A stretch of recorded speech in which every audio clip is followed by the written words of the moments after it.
Hello chers cavaliers et chères cavalières, ici Angélique. Bienvenue sur C'est pas sorcier, le podcast qui vous parle du lien cavalier-cheval. Ce podcast, il est complémentaire au blog j'entraîne-mon-cheval.com. Avec le blog, on fait dans le concret, puisqu'on parle conseils, exercices, astuces, et on détruit même les mythes de l'équitation. Mais au final, on a les deux pieds dans la carrière. Alors qu'avec le podcast, au contraire, c'est l'occasion de prendre de la hauteur et de s'inspirer. Ensemble, nous allons interviewer des personnalités ou des experts équestres, et j'espère que nous trouverons des clés, ou en tout cas des axes de réflexion sur le lien qui unit un cavalier à son cheval. Le but, c'est évidemment que nous progressions nous-mêmes sur le lien qui nous unit à nos chevaux. Aujourd'hui, pour cet épisode « C'est pas sorcier d'adapter son matériel », nous allons parler d'un lien cavalier-cheval qui est très terre-à-terre, puisqu'il s'agit principalement de la selle. Principalement car Eugénie, mon invitée, a commencé comme saddle fitter, c'est-à-dire comme conseillère en choix de selle, avant d'élargir ses connaissances et ses services au matériel équestre en général. La selle, c'est le problème numéro 1 du cheval. Mal sellé, il est impacté dans sa locomotion, et comme le poids de son cavalier n'arrange rien, le voilà parfois contraint, voire entravé, voire handicapé. Le hic, c'est que la selle, c'est aussi le problème numéro 1 du cavalier. C'est un équipement qui est cher, c'est un équipement qui est difficile à essayer quand on est seul, et qui peut soit nous aider dans notre posture, soit au contraire nous contraindre et nous gêner dans notre équitation. Mais c'est surtout un objet qui est emblématique du cavalier, car comme le dit Eugénie, dis-moi quelle selle tu as et je te dirai quel cavalier tu es. Alors choisir sa selle, finalement, ça ne se fait pas à la légère. Si on met de côté l'image, il y a évidemment de la technique, il y a du budget et il y a surtout 2 personnes à habiller, un cavalier et son cheval. Comment choisir sa selle selon sa discipline? Est-ce qu'une bonne marque suffit à faire une bonne selle? Qu'est-ce que l'ergonomie équestre? Comment peut-elle aider un couple cavalier-cheval à être en harmonie? Est-ce que c'est réservé à l'élite sportive ou est-ce que tout le monde peut en bénéficier? Et question subsidiaire, l'amortisseur, faut-il en mettre un ou au contraire le laisser dans son placard? Autant de questions auxquelles Eugénie va répondre dans cet épisode. C'est donc parti pour l'épisode « C'est pas sorcier » d'adapter son matériel équestre. Bonjour Eugénie. Bonjour Angélique. Merci de pouvoir me consacrer du temps pour notre interview. Je pense que tu vas être bien occupée pendant cette semaine, donc vraiment merci pour ton temps. Avec plaisir, merci à toi. J'adorerais que tu me parles de selle. Je pense que c'est un petit peu ta zone de confort en plus. J'aimerais d'abord te connaître toi, Eugénie. Alors du coup, comment tu en es arrivée à faire des selles? Est-ce que tu es cavalière? Est-ce que tu as un cheval? Alors, bon, déjà je fais pas de selle. Ça c'est le premier truc. Enfin, je les fabrique pas. Je les design, conçois, je sais pas trop comment on peut dire. Oui, mais je comprends l'idée. Tu fais pas, mais tu conseilles, on va dire. Ouais, je conseille, j'oriente, je choisis, je mesure, je fais exécuter et j'affine. Ok. J'affine le travail d'adaptation. Donc en fait, l'idée, c'est marrant qu'on soit ici aujourd'hui parce que tout a commencé à Equitalion il y a 10 ans. C'est vrai? En plus, c'est un anniversaire. C'est ça. C'est l'anniversaire de comment j'en suis arrivée à faire ce métier et comment je suis là aujourd'hui de l'autre côté de la barrière, parce qu'il y a 10 ans, j'étais simple visiteuse ici. Et il y a 10 ans, j'ai acheté mon premier cheval, qui est pas un format classique. Qui s'appelle comment? Qui s'appelle Billy. Enfin, il s'appelle Ubis nobilis ponte, mais dans la vraie vie, on l'appelle Billy. Et qui est un Welsh Cob, qui a aujourd'hui 11 ans. Et qui... Donc tu l'as eu quand il avait 1 an? C'est ça. Je l'ai choisi quand il avait 3 semaines. Enfin, je l'ai rencontré et choisi quand il avait 3 semaines. Et je me le suis offert avec mon premier salaire mon premier boulot juste après les études. C'était l'accomplissement d'un rêve, quoi. Comme beaucoup de cavaliers. Ah, bah, tu m'étonnes, ouais. Et comme tous les cavaliers qui acquièrent leur premier cheval, on veut tout bien faire. On veut que tout soit absolument parfait parce que c'est la prunelle de nos yeux. Donc, j'habitais à Lyon à l'époque. Et l'objet selle, c'est quelque chose qui m'a toujours vachement intéressée. Enfin, qui m'a toujours beaucoup plu. Après, je suis pas très manuelle et je suis surtout pas ni patiente ni minutieuse quand je fais quelque chose de mes mains. Et j'ai tendance, en fait, à très bien commencer et à tout envoyer valdinguer au bout de pas trop longtemps. Donc c'est pour ça que je me suis jamais lancée dans la fabrication, parce que ça aurait donné des catastrophes et je pense que je me serais beaucoup frustrée. Des choses inachevées en tout cas, ouais. Ouais, voilà. Et donc du coup, voilà, je m'étais toujours dit que quand j'aurais mon cheval, j'aurais une belle selle sur mesure, que je me ferais plaisir avec ça et que voilà. Et donc en fait, je suis venue à Équitalion pour rencontrer les différents selliers à l'époque, qui sont tous peu ou prou les mêmes acteurs qu'aujourd'hui, hein, ça n'a pas beaucoup évolué de ce côté-là. Et je me souviens être allée les voir et leur avoir demandé, voilà, j'ai un cheval et je voudrais une selle sur mesure. Comment est-ce que vous faites? Comment est-ce que ça se passe? Comment... Voilà. Comment quoi? Aidez-moi. En gros, voilà, je voudrais placer mon argent quelque part dans quelque chose qui ira bien à mon cheval et moi. Quelles sont les garanties que je peux avoir chez vous? Et les réponses qu'on m'a données m'ont pas du tout satisfaite, en fait. On m'a dit, c'est surtout important pour le cavalier, mais nos selles, elles vont à 90% des chevaux, vous en faites pas. Et je me suis dit, mais... C'est impossible. C'est pas question que c'est impossible, je m'apprête à vous filer 3000 balles. À l'époque, pour moi, c'était énorme. Enfin, ça reste énorme aujourd'hui, hein. Ah oui. C'est une somme considérable. Et à l'époque, 3000 balles, c'était le prix qu'il fallait pour une selle. Aujourd'hui, on est plutôt vers 4005. Oui, on en reparlera de ça, d'ailleurs. Ouais, mais bref, à l'époque, c'était juste énorme. Et je me suis dit, je suis désolée, mais c'est pas suffisant pour que je vous file l'équivalent de ce qui était pour moi 2 mois de salaire à l'époque. Je suis prête à les mettre, mais pas avec aussi peu de garantie. Et surtout, pas sans explication, pas en ne comprenant pas pourquoi je devrais vous filer ce pognon. Et donc, j'ai commencé à faire des recherches et à poser des questions. Et à l'époque, je travaillais dans un domaine complètement différent. Et tu faisais quoi, par curiosité? Je travaillais dans les transports en commun. Le marketing est dans les transports en commun. Effectivement, rien à voir. Ouais, c'était super chouette. J'ai beaucoup appris. C'était une très bonne expérience professionnelle, mais ça impliquait d'être dans des bureaux et je suis pas patiente pour ça non plus. Le côté marketing t'a servi, j'imagine. Ça m'a beaucoup aidé. Marketing, communication, de toute façon, c'est mon cœur de métier à la base. J'ai fait des études littéraires, donc j'ai appris à manier les mots et à organiser une pensée, voilà, à écrire. Et c'est comme ça, d'ailleurs, c'est par l'écriture, en fait, que je suis arrivée à ce que je fais aujourd'hui, puisque en France, il y a 10 ans, il n'y avait pas de documentation sur le sujet. Ouais, très très peu. C'était très compliqué de trouver des données, de trouver des infos sur comment ça marche. Plutôt en anglais, à l'époque. Voilà. Ouais. Et comme je suis assez bonne en anglais... je suis allée voir sur ce qui se faisait sur le web en anglais. Et j'ai commencé à traduire des articles que j'ai mis sur un blog en me disant je suis sûrement pas la seule clampine à me poser des questions, donc allons-y. Et en fait... le blog c'est saddlefitting.fr, je crois. C'est ça. Il existe toujours. Il existe toujours et il est très très bien. Alors il existe toujours. En fait à l'époque c'était pas ce blog-là, c'était un autre blog que j'ai plus maintenant, qui s'appelait Dressagement Vôtre. Ah je oui, crois. Lui je le connais pas. Mes excuses. C'est pas grave, il n'existe plus, donc il okay, y a plus rien à trouver dessus, donc voilà. Mais j'avais publié certains articles dessus, donc entre fin 2009 du coup et fin 2009 et fin 2011 à peu près. Ok. Et fin 2011, donc il y a 8 ans. Je reçois, j'avais déjà bien avancé dans mes recherches et j'avais commencé vraiment à me faire une idée de ce que je voulais. J'avais déjà, avec mes salaires de l'époque, du coup, acheté et revendu plein de selles que j'avais testé, que j'avais démonté, que j'avais testé sur plein de chevaux différents pour essayer de comprendre comment ça marche et qu'est-ce qu'on peut en faire. Et j'avais été voir des cavaliers avec, je les avais fait monter pour voir ce que ça faisait et tout. Enfin, je faisais mes tests dans mon coin en fait, voilà, en engageant. Sur ton temps libre en plus. Ouais, du coup. Ouais. Et en engageant mes propres finances et vraiment en essayant un max de trucs quoi. Et j'ai reçu un mail d'une nana qui s'appelle Hélène je crois. Je me rappelle plus très bien pour le coup. Je sais juste qu'elle avait un Connemara, donc aussi un poney, qui était très très compliqué à sceller et qui était devenu vraiment rétif. Très douloureux à la selle, et elle était tombée par hasard sur un article que j'avais écrit et pour lequel j'avais pas vraiment fait de publicité, mais en faisant des recherches elle était tombée sur mon blog qui s'appelait Dressagement Vôtre, donc qui était même pas orienté sur le généraliste. C'était juste on répond à des questions. Et qui m'a écrit en me disant voilà, en lisant vos articles, j'ai pris conscience du problème de mon poney et j'ai réglé ces problèmes. Il sautait plus et maintenant il est d'accord pour sauter à nouveau et je pense que ce que vous faites c'est bien et il y aurait quelque chose à faire. Et elle m'a vraiment encouragée. Oh, je trouve ça génial, quelqu'un qui t'écrit comme ça pour te donner des nouvelles, pour te dire c'est ça, a marché. Et de but en blanc. Et je savais, c'était pas quelqu'un que je connaissais quoi.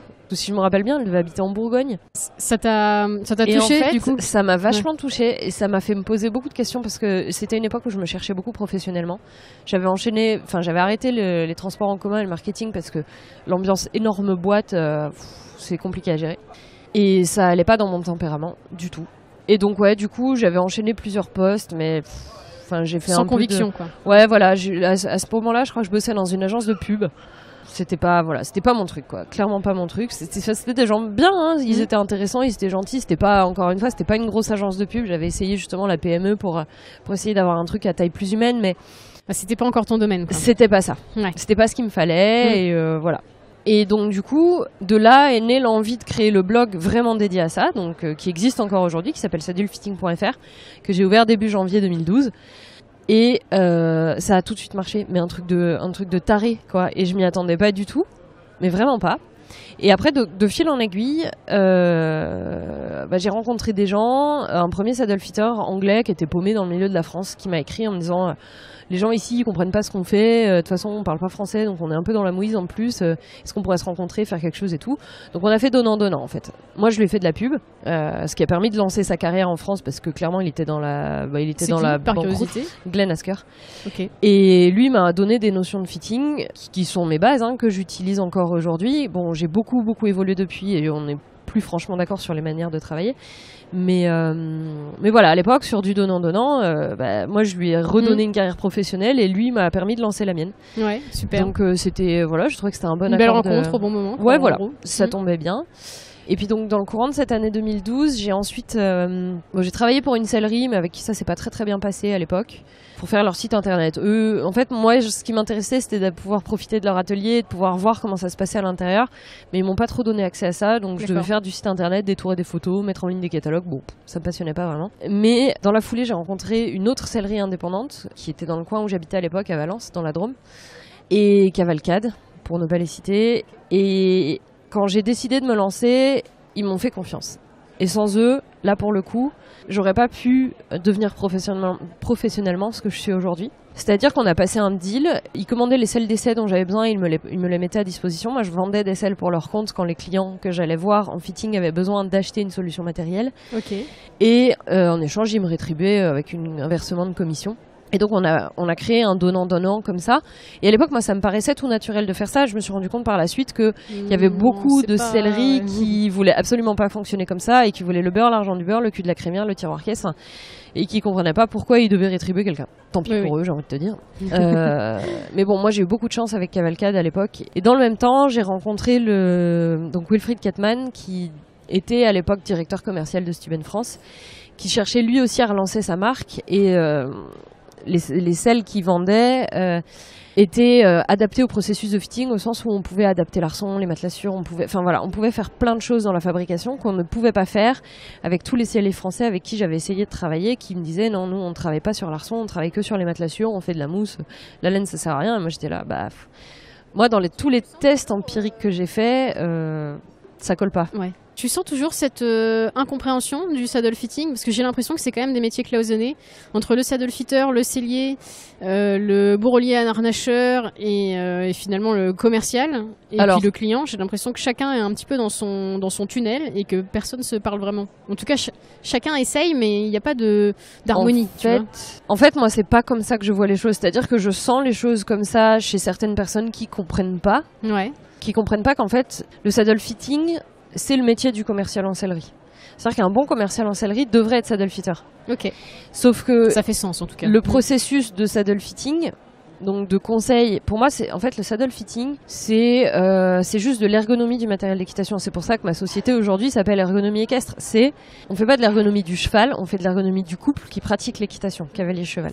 D'où la volonté de dépasser cette notion de juste équin pour aller vers quelque chose de plus large. On est soit dans le conseil d'une solution ou dans l'optimisation d'une solution déjà existante. En fonction des cas, on va choisir l'un ou l'autre, l'idée étant de pouvoir tout faire. Ouais. Le problème aujourd'hui, c'est que la plupart des commerciaux sont rattachés à une seule maison et qu'ils n'ont pas la possibilité de choisir les possibilités techniques. Ça fait deux fois possibilité. Si la solution n'existe pas chez eux, ils n'ont pas d'option de paramétrage. Ouais. Il y a des commerciaux en sellerie qui sont très intelligents et qui le comprennent bien et qui savent dire, en voyant un couple, que ce soit le cavalier ou le cheval qui est compliqué à habiller, ils savent reconnaître leurs limites. Le problème, c'est que la plupart du temps, aujourd'hui, les commerciaux qui sont rattachés à une boîte, soit ont la pression du chiffre et donc n'ont pas la possibilité matérielle de reculer, parce que sinon ils perdent leur taf, en gros. Donc c'est dur pour eux d'être éthiques avec cette pression-là. Ou alors, et ça c'est beaucoup plus grave à mon avis, c'est que les boîtes qui les embauchent ne les forment pas. C'est-à-dire qu'ils vendent des trucs qui ont des énormes impacts sur la santé du cheval et du cavalier, sur leur performance, et dont ils ne maîtrisent pas la portée. En gros, on leur donne des fusils en leur disant tiens, appuie là, mais on leur explique pas que ça peut tuer du monde, quoi. Et enfin, c'est un peu extrême comme comparaison, mais ouais, on n'en est pas loin. Je comprends la comparaison, et en même temps, tu vois, je me dis, ouais, c'est peut-être très réducteur, donc je m'excuse par avance, mais tu vois, pour moi, un commercial, j'ai pas l'impression derrière qu'il cherche à être technicien.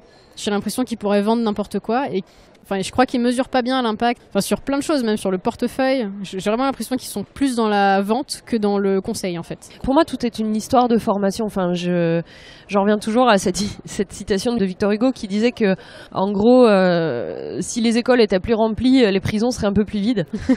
Mais elle est très bien, elle est très bien. Pour moi, c'est vraiment une question d'éducation et de formation. Et d'ailleurs, aujourd'hui, donc je fais un peu de formation professionnelle. Alors, j'en fais pas beaucoup pour plusieurs raisons, mais la formation professionnelle que je propose, il y a notamment des commerciaux en sellerie qui viennent la faire. Pourquoi ? Parce qu'ils se rendent... C'est un début déjà. Bah, en fait, parce qu'ils se rendent bien compte que les bagages qu'on leur donne sont pas suffisants. Et après, charge à eux de décider si les produits avec lesquels ils travaillent peuvent être adaptables ou pas. Parce que il y a ça aussi comme composante, c'est-à-dire qu'en fonction de la philosophie de conception de la selle, des matériaux qui sont employés, on va pouvoir avoir une politique d'adaptation ou pas. C'est-à-dire que le sur-mesure, ça implique la possibilité d'avoir des variables. D'avoir des variables dans les dimensions de l'arçon, d'avoir des variables dans le choix des matériaux, d'avoir des variables dans les formes, dans les coupes, dans tout un tas de... Même dans le temps aussi, je me dis, t'achètes une selle à un moment donné, mais peut-être que 2 ans après, il faut déjà changer, quoi. Bien sûr. En fait, c'est pour ça que c'est extrêmement compliqué comme métier d'être sellier. Et les selliers fabricants aujourd'hui, surtout les petits artisans qui sont en indépendant, moi je les trouve extrêmement courageux. La raison pour laquelle, malgré toute mon expérience, je ne me suis pas encore risquée à l'aventure de la fabrication, c'est que pour le coup, je mesure extrêmement bien les impacts. Ouais, les contraintes, les difficultés. Les contraintes, que ce soit pour moi ou pour le cavalier. Parce qu'on travaille sur du vivant, donc on travaille sur des corps en évolution perpétuelle. Et quelque part, une selle qui serait trop sur mesure, c'est quelque chose de figé, c'est quelque chose qui n'évolue pas, c'est quelque chose qui a une technicité dont on est vraiment loin de mesurer. Encore aujourd'hui, même avec tous les moyens scientifiques qui existent, on est encore loin de mesurer les réels impacts et les réelles possibilités qu'on a avec ça. Donc on commence à en avoir des idées, mais je pense que c'est le début encore, on n'a pas encore tout exploré. Et c'est quelque chose qui en est assez balbutiement, parce qu'en fait on est dans une phase de transition entre une activité traditionnelle et quelque chose qu'on est en train de faire essayer d'évoluer vers une activité de pointe, mais où finalement les innovations telles qu'elles sont menées maintenant n'aboutissent à rien. Parce que franchement, toute l'utilisation de des matériaux dits intelligents, du carbone, du Kevlar, des trucs comme ça, franchement, ça sert à rien. C'est marketing, pour le coup. C'est que du marketing. Très clairement, ça n'apporte rien en termes d'ergonomie pure. Vraiment rien. Là, aujourd'hui, j'ai décidé de travailler avec une sellerie qui, depuis 40 ans, ne travaille que sur des méthodes traditionnelles. Et en termes de performance, ça reste encore ce qui marche le mieux. Parce que c'est un sellier que je suis allée voir précisément parce que dans sa galerie de portraits, il a une palanquée de champion olympique et je voulais comprendre pourquoi. Pourquoi est-ce qu'en fonctionnant avec des matériaux traditionnels, il fait aussi bien, voire mieux que tous les nouveaux avec leur carbone, avec des matériaux soi-disant révolutionnaires, innovants et tout. Enfin, pour moi, c'est une course à l'échalote. Et en fait, la vraie intelligence, elle est d'analyser la situation et de se dire où est-ce que je vais placer mes billes pour avoir non seulement un produit, mais aussi un service qui soit performant. Et c'est là, pour reprendre la discussion là où on l'avait laissée par rapport aux commerciaux, qu'à mon avis, on ne place pas la notion de service là où il faut. C'est-à-dire qu'on place la notion de service sur « Ah, t'as cassé ton filet, je vais te le remplacer » à « Ah, t'as cassé ton filet, je vais te le réparer ». Et donc, il y a quelque chose à faire évoluer. Oui, en fait, toute une philosophie derrière qui n'est pas prête aujourd'hui, mais qui tend à le venir. Moi, je le sens aussi dans mon métier à moi, que les gens ont de plus en plus la volonté, pour plein de raisons, environnementales, personnelles, etc., de réparer. Et je pense effectivement que le service sur les selles est vraiment au stade 0, en fait, qu'il faudrait tout faire. Mais je pense que les possibilités sont bien, tu vois. Il y a le leasing, je crois, sur les voitures. Pourquoi pas faire le leasing sur une selle?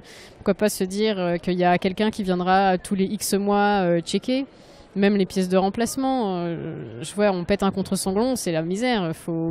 Des fois, il faut complètement démonter la selle pour réparer cette pièce-là. Tu te dis, c'est quand même dommage. C'est juste une sangle qui a pété, quoi. Ouais, c'est pour ça. Il y a vraiment beaucoup de choses qui sont en évolution. Il y a beaucoup de fabricants qui font des trucs très, très intéressants. Alors, malheureusement, c'est pas les plus glamour en termes de marketing. Et c'est lesquels? On peut les nommer ou pas? Ah oui, on peut.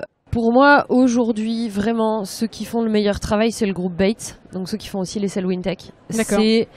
J'ai une selle Wintec. Je l'ai achetée il y a 2 semaines. Je suis trop contente. Mais écoute, pour moi, en termes de rapport qualité-prix, de compréhension du marché, d'intérêt technique du produit, ils sont parmi les leaders. Il y a leur concurrent direct qui est le groupe Fairfax, qui a développé toutes les selles Thorogood et Kenton Masters, qui sont très bons aussi. Donc chacun, évidemment, en fonction des matériaux, en fonction des formes, en fonction des coupes qu'ils choisissent, parce que ça reste des productions en grande série, c'est du prêt-à-porter adaptable. Ces gens-là ont compris certaines choses. Il y a Prestige qui fait des trucs très bien, et Replus c'est très très bien aussi. Prestige, ce que je trouve fort, et peut-être que tu pourras nous expliquer comment ça marche, c'est le concept de pouvoir après coup rechauffer ton arçon et le remodeler un petit peu. Ça, je trouve ça super. Alors je sais pas du tout comment ça marche, mais j'adore l'idée. Bah, l'idée c'est que c'est un matériau, c'est un plastique, hein. Mais comment tu chauffes du coup, parce qu'il y a tout le cuir et toute la mousse. En fait, tu chauffes avec des infrarouges. D'accord. Donc c'est un plastique qui réagit à des températures assez basses qui font que le cuir, lui, ne chauffe pas et ne subit pas en fait des températures trop élevées. Mais on a aussi des arcades qui sont modifiables à froid. Ça va être le cas chez Passier, chez Kiefer, chez Sommer par exemple, donc des fabricants allemands. Chez Stuben aussi, mon ancien partenaire commercial, qui eux sont capables de retravailler les angles de l'arçon. Maintenant, pour avoir beaucoup travaillé avec tous ces fabricants-là, et la raison pour laquelle aujourd'hui je me suis retournée vers quelqu'un qui fabrique des arçons qui ne sont pas modifiables, c'est que je me suis rendu compte que quand on cherchait vraiment de la précision technique et du très haut niveau, on travaille pas que sur des notions d'angle, on travaille sur des notions de forme. Et Kunti, ils ont ça qui est très très fort, c'est que eux travaillent non seulement sur la forme de l'arcade de garrot, en plus de travailler sur l'ouverture, mais ils travaillent sur tout l'arçon. C'est-à-dire que c'est tout l'arçon qui est fabriqué à la main. Et c'est à mon sens, enfin à ma connaissance, c'est les seuls en sellerie classique et dans une distribution assez large, donc qui sont pas que des petits artisans, donc qui ont la possibilité de travailler à une échelle un peu plus grande, c'est les seuls à le faire. Parce que moi, je connais les arçons moulés en plastique. En gros, c'est une sorte de moule à gaufres pour vraiment vulgariser le truc, où tu injectes du plastique dedans et puis tada, ça ressort et c'est ça, tu laisses sécher et c'est bon, c'est prêt. Et maintenant, du coup, t'as la sellerie là dont tu parles, Conti, c'est ça? Ils le font à la main, c'est-à-dire que c'est quand même du plastique ou c'est en bois à l'ancienne? En fait, c'est à l'ancienne, c'est en bois, c'est des arçons bois lamelés collés. Moi, la raison pour laquelle je me suis retournée vers ça. Je partage juste aux auditeurs du coup qu'en fait, avant, les arçons étaient faits en bois et de mémoire, on tendait des sangles qui se ressemblent à des ceintures de sécurité, c'est ça, au niveau du siège. Ouais. Et que du coup, en fait, ce savoir-faire là de pouvoir faire du lamellé collé, c'est-à-dire qu'on prend vraiment des petites lamelles de bois qu'on va venir entasser, ça permet de donner une forme en 3D. Là où on n'est pas du tout sur de la planche de bois ou sur de l'usinage. On vient vraiment créer couche par couche la forme. C'est ça. Bon, après, ce qu'il faut savoir, c'est que les selliers français aujourd'hui utilisent toujours ces arçons-là. Alors, eux les achètent directement à l'arçonnerie française. C'est-à-dire que très souvent, le métier d'arçonnier et le métier de sellier ne sont pas le même. Ça, c'est dommage, du coup. En fait, pour moi, la selle, c'est l'arçon. Donc, tous les selliers qui disent qu'ils n'ont pas besoin d'adapter leurs arçons, et qu'ils adaptent la selle uniquement avec les matelassures. Alerte. Ils font le travail qu'à moitié. Pourquoi ? Parce que, pour revenir sur des notions d'ergonomie, vraiment, pour moi, la selle, si on parle en termes médicaux, c'est une orthèse, donc c'est une structure qui va rigidifier, compenser, assister à la fois le dos du cheval et l'équilibre du cavalier, puisque c'est nos deux grands... c'est nos deux grandes problématiques, c'est comment stabiliser l'équilibre du cavalier sur un cheval en mouvement dont le dos est relativement fragile et qu'il faut aider à porter le poids du cavalier. L'orthèse, la structure rigidifiante, c'est l'arçon. Donc si l'arçon n'est pas précis, la selle ne l'est pas. Le reste de la selle, c'est que de l'habillage entre guillemets. Mais la vraie mécanique de précision, elle est sur l'arçon. Et c'est ça, en fait, c'est ça qui est fascinant comme pour moi. Comme une horloge. Enfin, t'as dit mécanique de précision, du coup, ça m'a éveillé le mot montre, mais c'est la montre suisse, par exemple, avec tous ces petits mécanismes. Tout est nickel chrome et ça marchera des années. Par rapport à une montre premier prix. Et oui, t'as l'heure, mais pas longtemps et pas comme il faut. Enfin, entre guillemets, pas comme il faut. C'est ça. Et elle peut être super, super jolie, super fancy vue de l'extérieur. Pour autant, c'est pas entre guillemets le vrai temps. Exactement. Et c'est pour ça, moi, c'est aussi ça qui m'intéresse aujourd'hui, c'est de réussir à comprendre comment avec des matériaux nobles, donc des matériaux naturels, du bois. Alors tu parlais de la laine. Tu parlais des sangles. Les sangles traditionnelles, c'est du chanvre tissé. Comment est-ce que ça, tu vois. En fait, le nylon, on va l'utiliser notamment pour fixer les contre-sanglons parce que c'est indéformable. Mais le chanvre, il a une légère déformation qui est possible et c'est ça qui donne l'aspect vivant à la selle. Et aujourd'hui, par exemple, quand on parle de selle synthétique, les gens se réfèrent à l'habillage extérieur. Donc pour eux, une selle synthétique, c'est une Wintec. Ouais. Mais pour moi, une selle synthétique, ça peut être une Devoucoux à 4 500 €, si l'arçon dedans est en synthétique. Et de toute façon, à partir du moment où on est sur des matelassures en mousse, on a une selle synthétique. Donc les gens qui achètent une selle à 4 500 ou 5 000 €, mais qui a des composantes synthétiques à l'extérieur, achètent une selle synthétique. Elle n'est pas entièrement composée de matériaux nobles. Oui, mais comme tu dis, les gens se réfèrent à l'habillage en fait. Exactement. Et c'est la différence entre une très jolie montre vue de l'extérieur, mais avec une mécanique à l'intérieur qui est pas très précise et qui est pas très bien câblée, et une montre à quartz avec un mécanisme très très précis et qui dans son extérieurement est très classique en fait. Oui, c'est ça, qui est très simple, qui est très sobre, mais qui par contre est d'une précision redoutable. Le vrai luxe, c'est ça. Le vrai luxe, c'est pas ce qu'on voit à l'extérieur, c'est ce qu'il y a dedans. C'est toute la philosophie, c'est toute la connaissance qu'il y a derrière, c'est tout ce qui a été développé pour en arriver à ce niveau de précision. Et vu de l'extérieur, en fait, pour moi, plus une selle elle est habillée, plus une selle elle est travaillée de l'extérieur, plus c'est louche.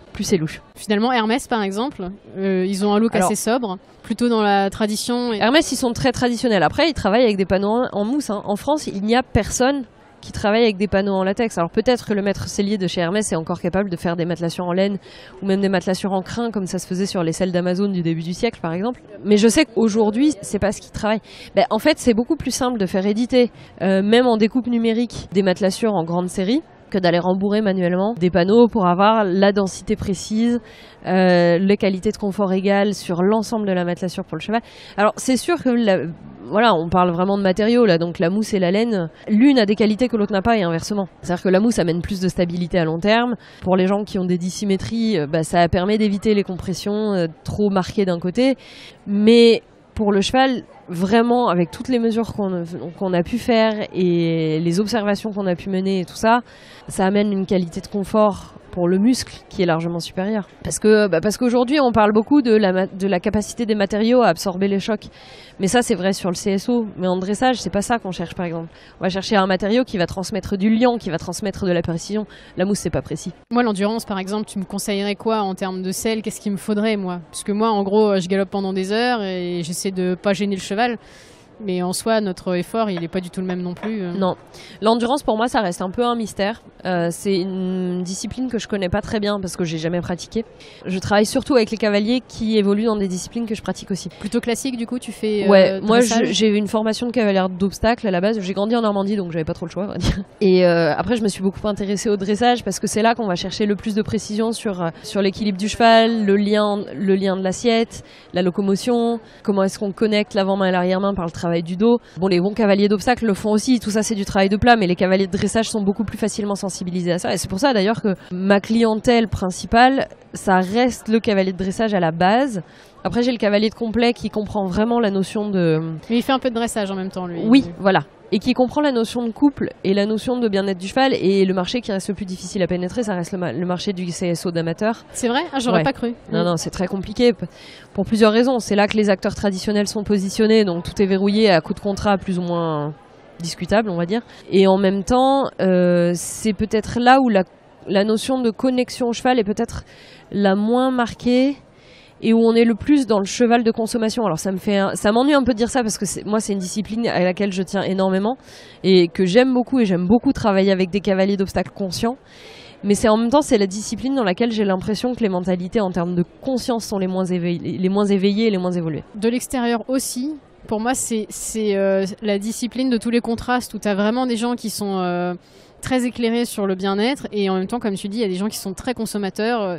En fait, je saurais pas dire. Bon, on va pas trop dériver sur la discipline du saut d'obstacle. Je saurais pas trop dire pourquoi est-ce que le saut d'obstacle amène à peut-être cette surconsommation, que ce soit dans le brassage des chevaux. Ce serait intéressant. Je sais pas s'il y a des études qui ont été menées sur la durée de vie moyenne d'un cheval après son achat selon les disciplines. Ouais, la durée de vie moyenne d'un cheval après son achat, quoi, entre le moment où on l'achète et le moment où soit on le réforme, soit on le revend. Mais bon, enfin, j'en connais beaucoup, quoi. Ton ressenti, pour autant, je travaille quand même de plus en plus avec les cavaliers d'obstacles. Hein. Je vais pas, faut pas me faire dire ce que j'ai pas dit. C'est vraiment, ils sont en train de s'éveiller, mais par rapport aux autres disciplines, ils sont un peu à la bourre. C'est pas eux les meneurs, quoi. C'est ça. Et ça reste le marché le plus difficile à pénétrer, encore une fois. Mais voilà, après, bon, par rapport à ta question sur l'endurance, ouais, c'est un milieu que je contrôle pas très très bien, je t'avoue. Il y a plusieurs freins pour moi à ça. Le premier, c'est que souvent les chevaux changent physiquement énormément au cours de la saison. Oui, complètement. Et qu'on passe d'un cheval très étroit à un cheval très large et inversement. Et ça demande de la part du cavalier qui veut avoir un matériel ajusté très précisément à chaque fois, un grand investissement financier. Et ça saoule les cavaliers de faire repasser le sellier pour régler la selle à chaque fois. Et j'ai du mal à trouver justement une selle qui réussisse à rester parfaite en fait. Alors j'ai des cavaliers d'endurance avec lesquels je travaille, avec qui ça se passe très bien, mais c'est des gens qui font un effort financier. Et la plupart du temps... Ceux que je connais qui font vraiment ça à fond, ils ont plusieurs selles. Voilà. La plupart du temps, pour un seul cheval, il faut plusieurs selles. Alors moi, déjà, en amateur, je t'avoue que j'ai pris une adaptable. Voilà, ça c'est l'autre en fait c'est l'autre possibilité, c'est de réussir à travailler avec ce qui existe sur le marché en selle adaptable. Maintenant, les matériaux qu'on va favoriser généralement dans les disciplines olympiques, où le corps des chevaux est soumis à beaucoup de torsions, beaucoup d'incurvations latérales, c'est-à-dire que par exemple on tourne très serré à un barrage, la cage thoracique du cheval effectue une latéroflexion très marquée, il change son équilibre entre montant, descendant, plongeant, étiré, rassemblé, donc sur toutes les disciplines où le cheval saute, et dans le dressage, c'est ce qu'on va rechercher, c'est la disponibilité optimum du corps du cheval. Et à l'inverse, en endurance, on reste sur des chevaux qui vont rester très longitudinaux, avec un dos qui va fonctionner tout le temps sur le même mode. Quelque part, on est presque plus sur un... Enfin, je m'étais posé la question, hein. On est presque plus sur un mode qui va être comparable à ce qui va se passer en équitation de travail dans les transhumances. Pas en équitation de travail quand on est sur de la maniabilité ou sur des épreuves mais sur le long élan, de l'assaut, mais sur du long élan. Et donc, je m'étais posé la question de savoir si justement partir d'une adaptation d'un arçon western avec une très très grande portance et pas mal de rigidité pour avoir quelque part une fixation sur le dos du cheval qui soit plus stable par rapport à un arçon très léger, très souple et des matelassures qui se déforment beaucoup, ce serait pas plus pertinent. Mais voilà, j'ai pas les moyens, j'ai pas le matériel, j'ai pas la gamme de produits qui va là-dedans, et très souvent les cavaliers d'endurance en France en tout cas, venant du classique, ils ont du mal à envisager de passer sur autre chose. Alors moi je me suis posé la question, hein, très sincèrement. Par contre, tu vois, sur les selles, je voulais une selle de randonnée à la base, mais plutôt légère, parce que je les trouve très très lourdes les selles de rando, et j'ai pas trouvé des choses assez courtes pour finalement aller à mon pur sang arabe. C'est ça le problème. C'est ça aussi le problème, c'est que les pur sang arabes sont assez compliqués à équiper, qu'on a en plus chez les pur sang arabes une donnée constante qui est le dos court, mais on va avoir des garrots très étroits et très saillants et d'autres garrots qui vont être au contraire très larges et très noyés. De toute façon, c'est aussi stupide de dire on va créer une selle pour pur sang arabe que de dire on va créer une chaussure pour la femme française. Je veux dire, on a une chose du 35 au 42 en moyenne. Ça n'a rien à voir avec la taille, le poids. C'est ça, et on parle même pas de notion de pied plat, pied creux, pronation, supination, antériorisation, postériorisation. Tout ça, on n'en parle pas. Donc ça sent la technique là derrière, ça y est. C'est ça. Bah, de toute façon, le choix d'une selle, c'est comme le choix d'une chaussure. Surtout quand on fait de la longue distance, c'est hyper technique. Même pour la randonnée, du coup. Parce que là, j'ai parlé de mon cas d'endurance, mais même pour la randonnée, il faudrait faire hyper attention, puisque le cheval le porte longtemps. Mais c'est de toute façon les cavaliers d'endurance et les cavaliers de randonnée qui ont généralement les pires blessures de selle. Hein. Pourquoi ? Parce que c'est eux qui montent qui restent le plus longtemps le cul posé sur leur cheval, quoi. Oui, si ça va pas quelques minutes quand tu fais du saut d'obstacle, ça peut passer. C'est ça. Sur un tour de CSO qui fait 1 minute 30 avec 20 minutes de détente, bon. Alors quand tu fais de la rando et que tu pars 8 heures, au bout d'un moment, ouais, ça fait mal et la cloque, elle apparaît, quoi. Exactement. Si je reviens sur le saddle fitting, du coup, en lui-même, est-ce que tu as des belles histoires à raconter de transformation avant-après ? Oh, j'en ai plein. J'en ai vraiment plein. Alors bon, les raconter comme ça sans voir les chevaux, c'est très compliqué, mais il y a des transformations immédiates, parce que parfois la selle, c'est juste le grain de sable dans le rouage qui bloque toute la mécanique. Typiquement, on va avoir des chevaux qui, juste en un essai de selle, sont capables de se révéler du tout au tout. Je me rappelle par exemple de cette jument, c'était un essai catastrophique par les conditions météo. Au mois de janvier, au Pays Basque, il pleuvait des seaux et des seaux et des seaux. Et là, tout de suite, ton métier est moins cool. Ouais, non, là, c'est pas très très drôle. Disons que quand on a 3 caouets de rechange à mettre par-dessus les anoraks parce qu'en plus il caille, là, c'est carrément dans la pas voiture, il faut prévoir les tendoirs et tout, donc c'est un peu chiant. Mais bon, il pleuvait des seaux, il faisait super froid, et on a cette cavalière de dressage qui nous avait appelé, qu'on est allé voir. et qui était montée avec une selle qui était catastrophique. La gouttière était tellement serrée qu'on passait à peine 2 doigts à l'intérieur, donc la jument elle pouvait pas monter son dos en fait. Elle était complètement bloquée. Juste elle était paralysée, elle avait pas de connexion entre l'avant et l'arrière-main, et pourtant la cavalière était très très valable, elle montait vraiment très très bien, et la jument était une très très bonne jument, mais elle pouvait rien faire. Elle ne pouvait rien faire physiquement. Et on lui a fait essayer plusieurs selles jusqu'à trouver la selle dans laquelle la cavalière était bien et dans laquelle la jument était bien. Et comme la selle, c'était le seul truc qui les bloquait, elles ont pu enchaîner des mouvements de dressage magnifiques. Et elles nous disaient, les changements de pied, c'est vraiment ma bête noire, quoi. Ça passe jamais, mais c'est normal parce que le changement de pied, ça suppose une inversion du mécanisme diagonal du cheval dans le galop et donc une inversion des mouvements de torsion de la colonne vertébrale. Donc, si donc si la colonne vertébrale est bloquée et que les oscillations au niveau des apophyses vertébrales ne peuvent pas se faire, juste ça fonctionne pas. Et donc là, on trouve une selle dans laquelle tout le monde est bien et elle nous a enchaîné une série de changements de pied. Elle s'est arrêtée, elle avait les larmes aux yeux, quoi. Elle était là, mais ça m'est jamais arrivé. Et je pensais que ma jument, elle pouvait pas le faire. Si, la jument, elle savait le faire en fait. Elle savait le faire, c'est juste qu'elle ne pouvait pas. Et il y avait un blocage. Et donc, le nombre de gens qui me disent mon cheval, les départs au galop du pas, il sait pas trop les faire, ou à chaque fois sur les pas le faire, c'est ça, c'est sur les transitions descendantes, à chaque fois il s'ouvre et il me lâche dans le garrot, ou il me charge tous ses sauts, ou j'arrive pas à le garder droit dans les combinaisons, il se décale toujours d'un côté, ou dans les descentes, il se met en crabe, il arrive pas à rester droit, il est tout bloqué dans les épaules. Et dès qu'on trouve le truc où juste c'était ça qui bloquait... Oui, en gros, il faut partir du principe que le cheval, lui, il veut faire le mouvement correctement, mais que des fois, il peut pas le faire. Exactement. Et puis bon, là, on parle de selle, mais... oui, ça peut venir d'autre chose.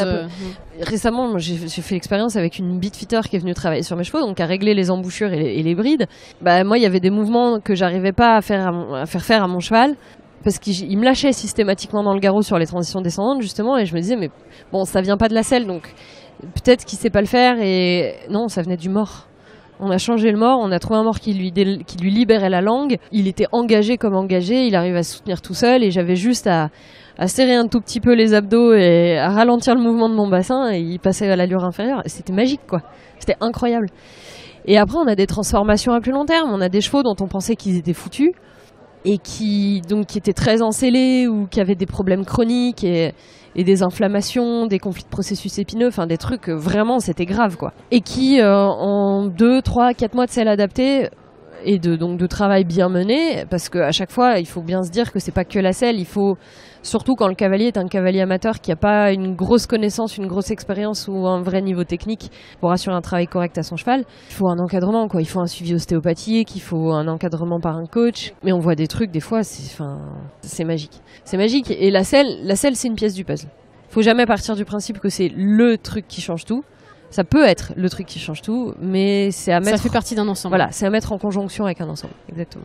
Est-ce que tu as des difficultés des fois à faire changer de selle aux gens? Alors je m'explique, c'est plus au niveau de l'image. On en parlait, il y a plein d'acteurs sur le sujet, du coup plein de marketing qui va avec et d'image de marque. Par conséquent, des fois, est-ce que c'est difficile pour toi de faire passer le message que cette selle, quand bien même elle est d'une super marque, n'est pas la plus adaptée? Cette notion de marque, en fait, c'est comme de dire genre... Ah, c'est trop cool, on m'a offert une paire de Louboutins. Bon, ils sont en 41, moi je fais du 37, mais c'est pas grave, je vais les mettre quand même. Ah non, mais c'est complètement con.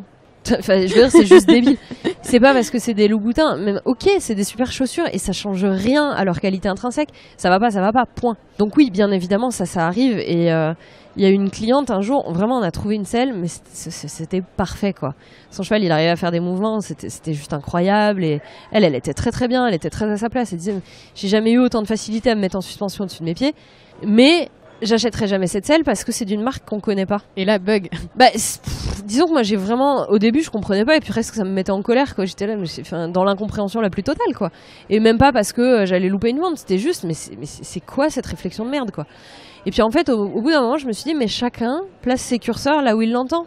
Et si lui, ce qu'il cherche, c'est pas la justesse de l'exécution du mouvement et c'est une histoire d'image. C'est comme ça, quoi. Mais c'est ça, mais je me rappellerai toujours d'un jour où j'ai vu une nana qui s'était fait tatouer le logo d'un cellier sur l'épaule, quoi. C'est vrai? C'était une photo que j'ai vue passer sur Facebook. Mais le logo en question, il est très très beau, mais ça m'a choquée. Je me suis dit, mais what? Ah ouais, moi je porterais pas une marque. Quand bien même ce serait ma marque, je la porterais pas sur moi. Mais ouais, non, mais c'est absurde, quoi. J'adore. Bon, voilà.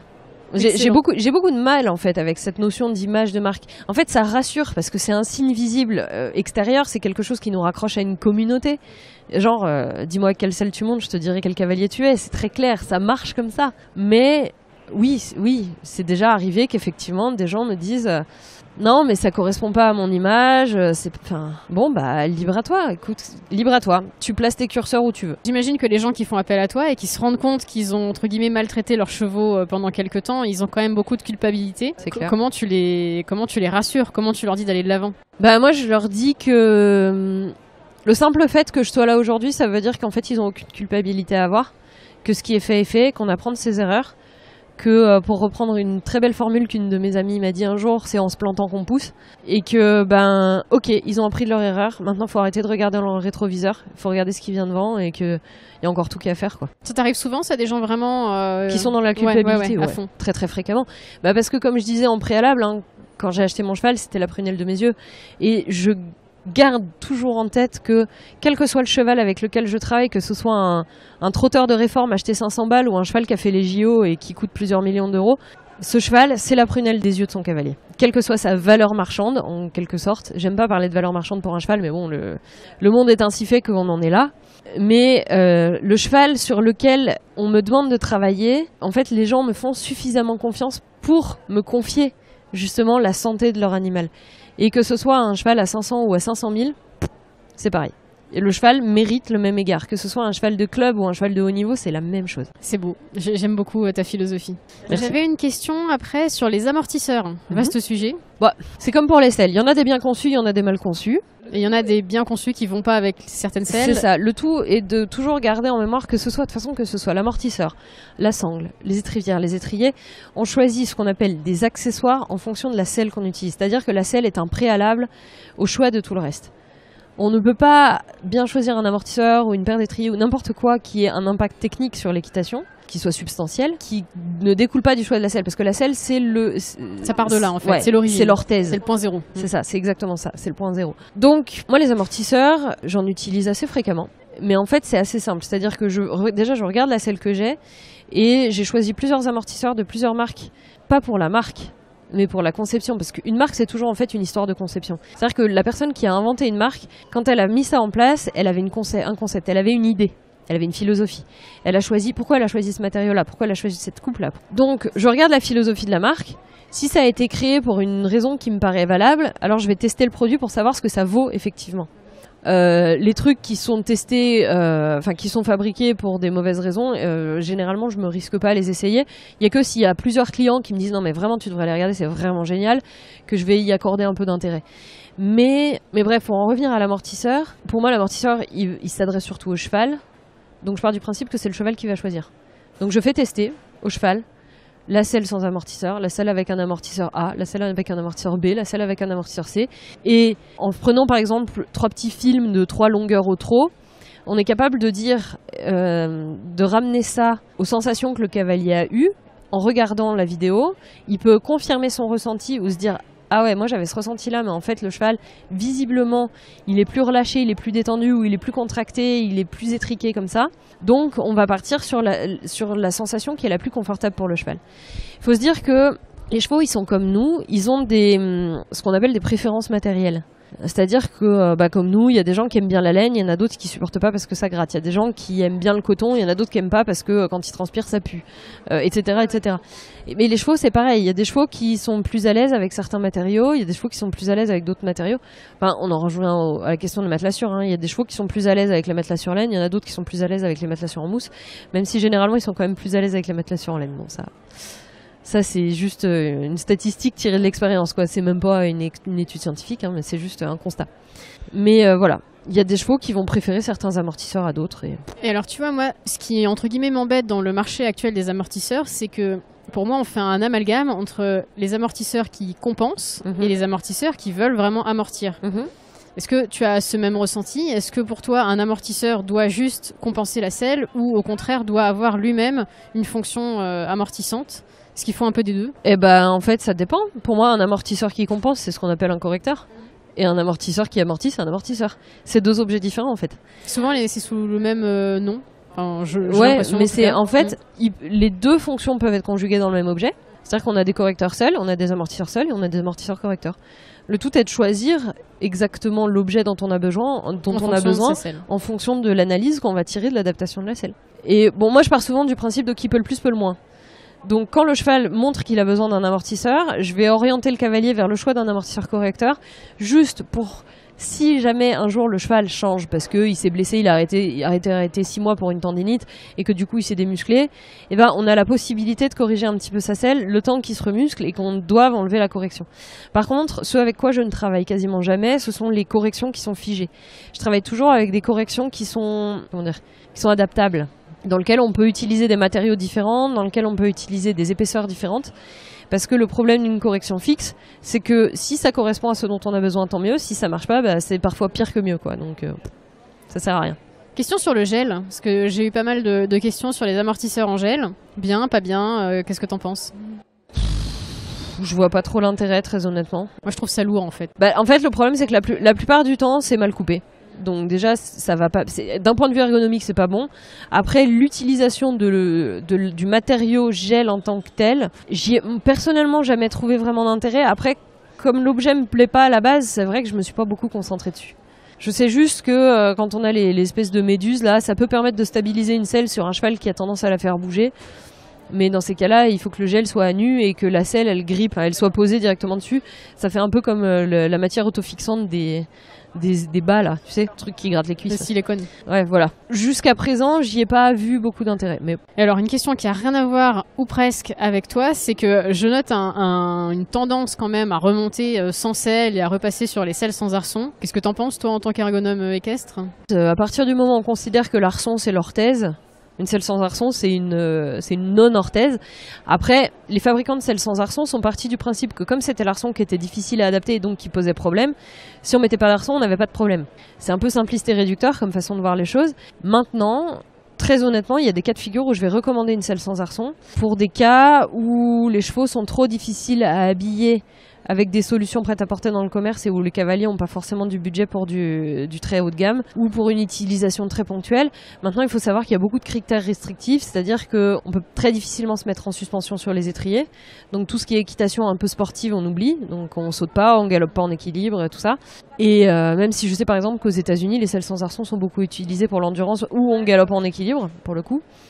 Après, j'aime pas le concept parce que tu sens vraiment que tout le poids est sur une espèce de petite sangle qui porte la ligne des étriers. C'est ça le problème. Tu te dis, c'est quand même pas cool. Pour moi, c'est ça le problème, c'est que c'est un peu anti-ergonomique de ce point de vue-là. On peut pas les utiliser sur des chevaux qui ont un fort garrot. Très fréquemment, c'est déconseillé pour les personnes qui pèsent plus de 70 kilos. Donc ça élimine quand même un gros pourcentage de la population adulte quand même. Donc voilà, c'est des selles dont l'utilisation est très restreinte finalement. Et c'est loin d'être la solution universelle que les fabricants promeuvent. Donc c'est bien de temps en temps, en gros, tu fais la balade du pâté de maison, c'est cool. Ouais, voilà, Enfin, il y a pas longtemps, il y a une de mes élèves qui est allée faire une randonnée chez un cavalier, un professionnel qui est dans les Pyrénées, qui propose beaucoup justement des balades avec des chevaux pieds nus, sans arçon, sans mort, le gros ayatollah du cheval au naturel, quoi. Je pense que beaucoup de personnes auront compris de qui je parlais. Et elle m'a expliqué qu'au bout d'une semaine de rando, il y avait 7 des 10 chevaux qui avaient scellé, qui avaient blessé. D'accord. À la selle.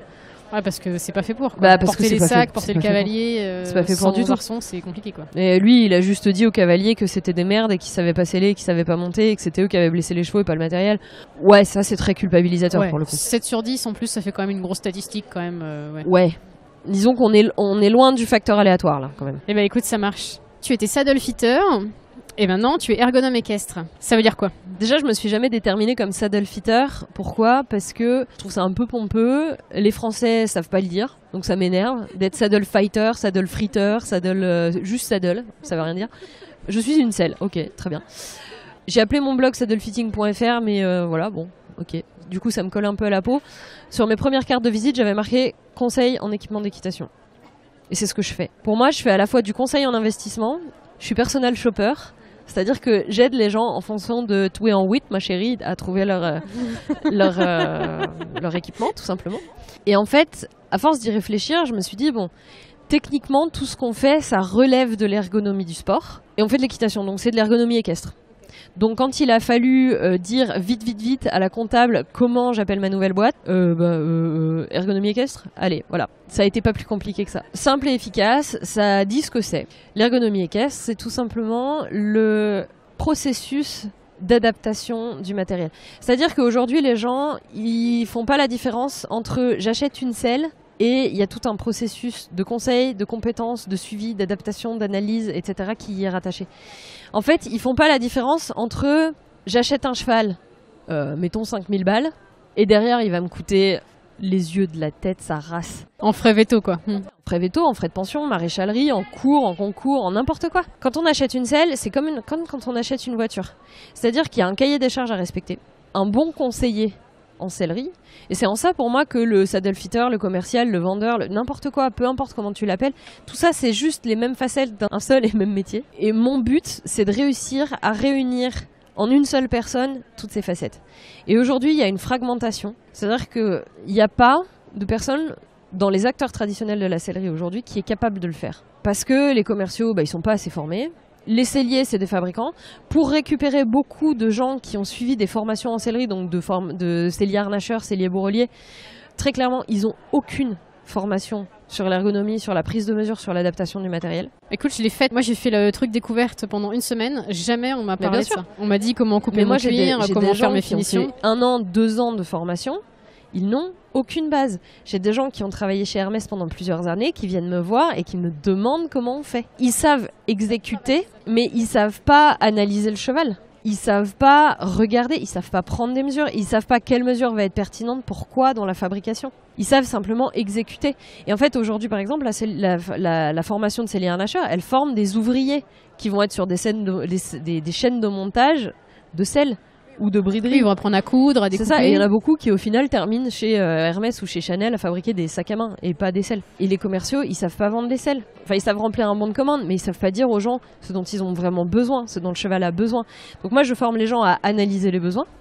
Je forme les gens sur la posture commerciale à tenir, parce qu'on est dans un commerce à la fois de biens et de services. Mais surtout, je leur explique, quand vous achetez une selle ou quand vous vendez une selle, vous vendez un produit. Et ce produit, il a un coût qui est de 500 à 5000 euros en gros pour balayer ce qui se fait aujourd'hui sur le marché. Mais c'est le prix du produit. C'est comme quand vous achetez une voiture, vous payez la voiture 10 000 balles, mais ça comprend pas les vidanges, ça comprend pas les pneus, ça comprend pas tout ça. Donc voilà. Donc vous pouvez après, quand vous achetez le truc, signer un contrat de service qui va avec. Mais ces services-là, ils vont être surfacturés. Ou alors, s'ils sont compris dans le prix de la selle... C'est que la selle est moins chère. C'est que la selle, elle est moins chère. Et c'est effectivement ça que les gens comprennent pas aujourd'hui. Bon, outre la mauvaise foi, voire le mensonge et honté de certains commerciaux, hein. Moi, j'ai regardé quelqu'un droit dans les yeux un jour et je lui demande, mais donc vos selles, elles sont made in France. Il me dit oui, absolument. Et j'ai retourné la selle, j'ai cherché partout, il y avait marqué cuir bovin français. Oui, donc le cuir est français, mais après, l'assemblage... La selle n'est absolument pas made in France. Elle est fabriquée ailleurs. Donc le prix de la selle, au final, parce que ce sont des gens qui ne font pas payer les services. Donc mettons que le prix de la selle est de 3600 ou 3800 euros. La selle, en prix de revient, on est sûr qu'elle est en prix de sortie d'usine. Elle coûte 800 euros. C'est les marges du luxe en fait. Hein. Entre faire x6, x7, c'est souvent ce qui se fait dans le luxe. C'est exactement ça. Mais le luxe a un suivi. Si ton sac Hermès a un problème, tu retournes en magasin et il te change tout, quoi. Exactement. Et aujourd'hui, quand les gens me demandent par exemple, mais pourquoi ta selle Kunti, elle coûte 5000 euros ? Et pourquoi après moi je dois repayer un reflocage, un machin, un truc ? Je me parce que la selle, elle est fabriquée de A à Z par une seule et même personne. Elle est fabriquée sur un process artisanal et pas sur une chaîne de montage par des gens qui ne sont même pas selliers. Elle est fabriquée par un maître sellier, elle est fabriquée avec un arçon qui est fait sur place par un maître arçonnier et pas par un arçon qui sort d'une chaîne de montage. Elle est fabriquée à la main de A à Z avec des matériaux qui sont super nobles. Donc oui, le prix sur l'étiquette elle-même, mais ce qu'il y a derrière en termes de travail, ce qu'il y a derrière en termes de matériaux, ce qu'il y a derrière en termes de connaissances, de suivi, c'est juste pas la même chose, c'est pas comparable, quoi. C'est comme de dire, ouais, écoute, je vais acheter une Aston Martin et je vais acheter une Dacia. Oui, c'est sûr que tu mets de l'essence dedans, tu changes les pneus, tu mets la clé dans le contact et elle t'emmène d'un point A à un point B. C'est juste pas la même chose, quoi. C'est pas la même expérience du tout. C'est pas le même produit. Donc moi, ce que j'essaie de développer, c'est d'une part une expérience client, une expérience service pour le client. À savoir, comme je te disais tout à l'heure, que le client il achète une selle à 500 ou à 5000, que le cheval il vale 500 ou 500 000, l'expérience client elle est la même. Moi, mon truc de référence, c'est la scène du shopping dans Pretty Woman. Je veux que mes clients, ils aient cette expérience-là. Ok. Je veux qu'ils se sentent considérés pour ce qu'ils sont. Je veux pas juste qu'ils sentent qu'on est là pour leur argent. Je veux qu'ils sentent qu'on est là parce on veut prendre leur cheval en considération, on veut les prendre eux en considération. Et c'est pas parce qu'ils font une balade le dimanche qu'ils n'ont pas le droit aux mêmes égards que quelqu'un qui tous les dimanches fait des parcours à 145. C'est tout. Si on veut trouver ton site, on peut aller sur Internet. Oui, tout à fait. ergonomie-équestre.fr, il y a une page Facebook, il y a un compte Instagram. Et on peut te trouver et te demander des conseils, des prestations. Absolument, absolument. Et surtout, on peut les demander aux gens que j'ai formés et qui travaillent maintenant en collaboration avec moi sous l'étiquette d'ergonomie équestre. C'est-à-dire que c'est un réseau de référence, c'est un peu comme un label. Ce sont des gens qui ont accès aux produits que j'ai sélectionnés après des années d'expérience, qui sont de différentes marques. Comme ça, on n'est pas bloqué dans une seule représentation et qui, avant de vendre des produits, vendent un service. C'est-à-dire que si votre selle, elle a simplement besoin d'un petit amortisseur pour être vraiment bien adapté, ils vont pas vous faire changer la selle. Ils vont vendre l'amortisseur. Ils vont vendre l'amortisseur qui ira bien et ce sera tout. Il y en a partout dans toutes les régions ? Non, pas encore. J'ai pas envie de chercher à couvrir la France d'un seul coup. Pourquoi ? Parce que je préfère être sûre des gens que j'ai sur le terrain. Les gens avec qui je travaille, les gens que j'ai sélectionnés pour me représenter, pour représenter notre image et notre concept et notre philosophie, ce sont des gens en qui j'ai confiance et dont je sais qu'ils vont faire le travail comme moi je l'aurais fait. Il y en a pas partout. Mais quand il y en a un, il est bien. Vous êtes sûr que c'est un bon. Et bien du coup, allez le voir, ce site ergonomie-équestre.fr. Absolument. Cette question, je la pose à tous mes invités, et ça va être du coup le mot de la fin. Si je te dis lien cavalier-cheval en un mot, le premier qui te vient à l'esprit, ce serait... la selle. La selle.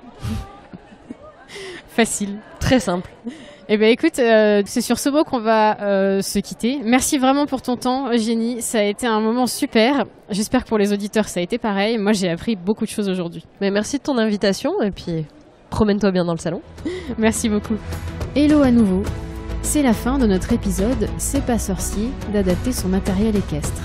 J'espère qu'il vous a plu et que vous avez appris quelque chose avec Eugénie sur un équipement qui est très cher aux yeux du cavalier, la selle. J'en profite pour vous rappeler ici que vous pouvez recevoir gratuitement mon guide sur les principales notions du saddle fitting en vous inscrivant à la newsletter du blog j'entraînemoncheval.com.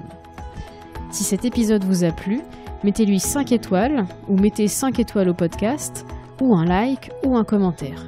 Si vous souhaitez me contacter, me poser des questions ou me proposer des idées de personnalités équestres à interviewer, rendez-vous sur la page Facebook J'entraîne mon cheval ou sur Instagram @j'entraîne mon cheval. Il ne me reste plus qu'à vous souhaiter une bonne semaine. À bientôt!